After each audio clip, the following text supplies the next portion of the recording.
नमस्कार दोस्तों, आपका स्वागत है ज्ञान दृष्टि में। दोस्तों, हिंद महासागर में कोबाल्ट के बड़े भंडार की संभावना के चलते भारत ने अपनी सक्रियता तेज कर दी है।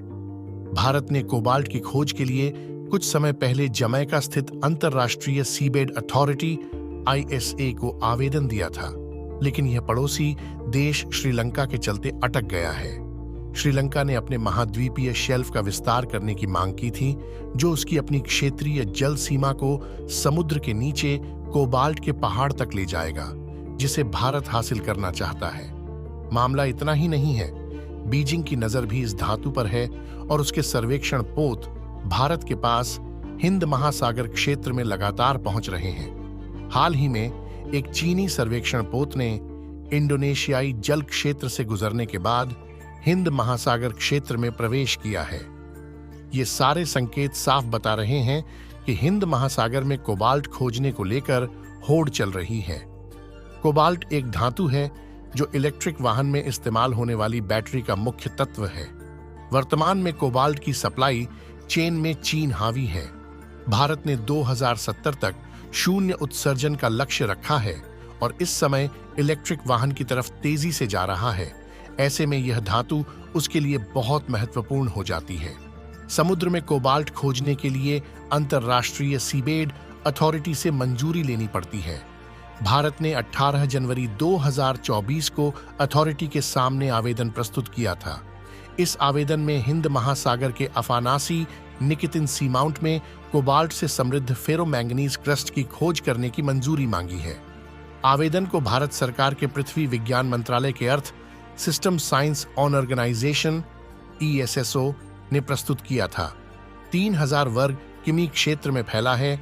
भारत का आवेदन में मध्य हिंद महासागर में कुल 3000 वर्ग किलोमीटर के क्षेत्र में खोज की मंजूरी मांगी गई है, जिसमें 150 ब्लॉक शामिल है।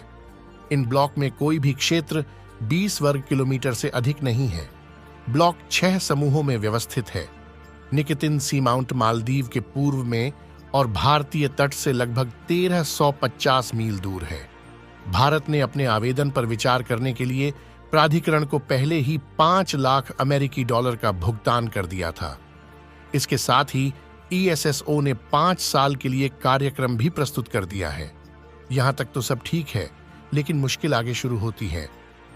दरअसल भारत की याचिका पर विचार करते समय सीबेड अथॉरिटी ने पाया कि अफानासी निकितन सीमाउंट पर एक दूसरे देश ने अपना दावा किया है।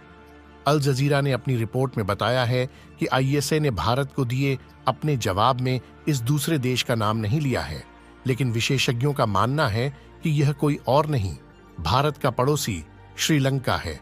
ISA ने भारत को एक नोट भेजा है। 12 मार्च को आयोजित ISA के कानूनी और तकनीकी आयोग के 29वें सत्र में भारत को इस नोट पर जवाब देना था, लेकिन यह नहीं दिया गया। इसके बाद अथॉरिटी ने भारत के आवेदन को रोक दिया है। क्या है महाद्वीपीय शेल्फ जिसे श्रीलंका बढ़ाना चाहता है? किसी देश का महाद्वीपीय शेल्फ समुद्र के नीचे उसके भूभाग का किनारा होता है। संयुक्त राष्ट्र समुद्री कानूनी सम्मेलन के अनुसार किसी देश के तट से 200 समुद्री मील तक की दूरी किसी देश का विशेष आर्थिक क्षेत्र बनती है। उस देश को अंतर्राष्ट्रीय शिपिंग यातायात में बाधा डाले बिना आर्थिक उद्देश्यों के लिए इस क्षेत्र में संसाधनों का दोहन करने का अधिकार है। हालांकि तटीय देश इसकी सीमा को बढ़ाने के लिए याचिका दायर कर सकते हैं। श्रीलंका ने भी महाद्वीपीय शेल्फ की सीमाओं पर संयुक्त राष्ट्र आयोग (CNCS) के समक्ष याचिका दायर की है, जिसमें सीमा को 200 समुद्री मील से अधिक करने की मांग की गई है। दोस्तों, आपका क्या कहना है इस बारे में? कमेंट में जरूर बताएं। मिलते हैं किसी और ऐसे ही जानकारी के साथ